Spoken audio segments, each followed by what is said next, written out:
दोस्तों, समय से पहले और भाग्य से ज्यादा कुछ नहीं मिलता। मैं हूँ आपके साथ आरजे इंदु रजनी के माथे की बिंदु, और आज आपके लिए कहानी लेकर आई हूँ भाग्य की। एक बार एक बहुत ही धनी सेठ थे और उन्होंने अपनी बेटी की शादी एक बहुत ही संपन्न परिवार में की। लेकिन उनकी बेटी का भाग्य ऐसे निकला कि उनका जो दामाद था वो शराबी निकला, और जितनी भी संपत्ति थी वो सारी की सारी संपत्ति वो शराब पी पीकर उड़ा देता है। अब सेठानी बहुत ज्यादा चिंतित रहती है और सेठ जी से कहती है कि आप पूरी दुनिया की मदद करते हैं, क्या आप अपनी बेटी की मदद नहीं कर सकते? तब सेठ जी कहते हैं कि जब बेटी के भाग्य में होगा तब उसे जरूर मिलेगा, लेकिन उससे पहले हम कुछ भी नहीं कर सकते। तब सेठानी क्रोधित हो जाती है और कहती है कि आप बेटी की मदद ना करने का बहाना बना रहे हैं। एक बार सेठ जी घर से बाहर गए हुए थे, तब पीछे से उसके दामाद जी आ जाते हैं। अब सेठानी ने दामाद की बहुत खातिरदारी की, उसका आदर सत्कार किया। अब सेठानी ने मन ही मन सोचा कि क्यों ना मैं ही बेटी की मदद करूं, और सेठानी ने यह विचार मन में लाकर मूंग के लड्डू बनाए और मूंग के लड्डू में सोने की अशर्फियां दबा दी। सेठानी ने बड़े चाव से 5 किलो शुद्ध देसी घी के लड्डू अपने दामाद जी को दिए और कहा कि घर जाकर इन्हें खा लीजिएगा।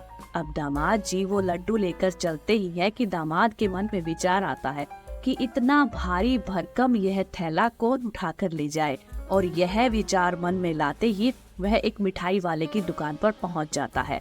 मिठाई वाले को वो लड्डू बेच देता है और पैसे जेब में रखकर वहां से चला जाता है।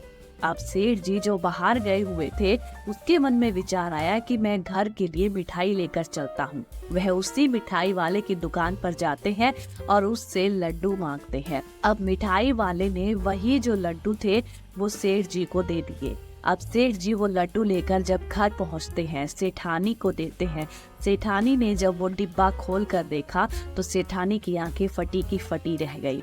अब सेठानी ने जब वह लड्डू फोड़ कर देखे तो उसमें सोने की जो अशर्फियां थी वो यूं की यूं रखी थी। सेठानी ने सेठ जी को सारी की सारी बात बताई कि किस तरह से दामाद जी घर पर आए थे, और उसने दामाद जी को मिठाई दी थी, लड्डू बांध कर दिए थे और उसमें सोने की अशर्फियां भी दी थी। लेकिन वो सोने की अशर्फियां घूम फिर कर वापिस उन्हीं के घर पर आ पहुंची है। तब सेठ जी कहते हैं कि भाग्यवान, मैंने तो तुम्हें पहले ही कहा था कि बेटी के भाग्य में अगर धन लिखा है तो उसे जरूर मिलेगा, लेकिन अगर नहीं लिखा है, आप कितनी भी मेहनत कर लो, वह धनवान नहीं हो सकती। इसलिए यही कहा जाता है कि समय से पहले और भाग्य से ज्यादा किसी को कुछ भी नहीं मिलता।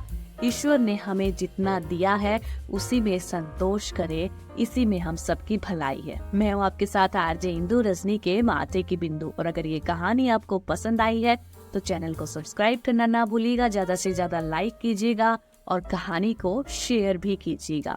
और हाँ, इसी चैनल पर मैं आपको बताती हूँ एंकरिंग की कुछ खास ऐसी शायरियाँ जो किसी भी कार्यक्रम में आप प्रयोग कर सकते हैं और आप बन सकते हैं मंच के बादशाह।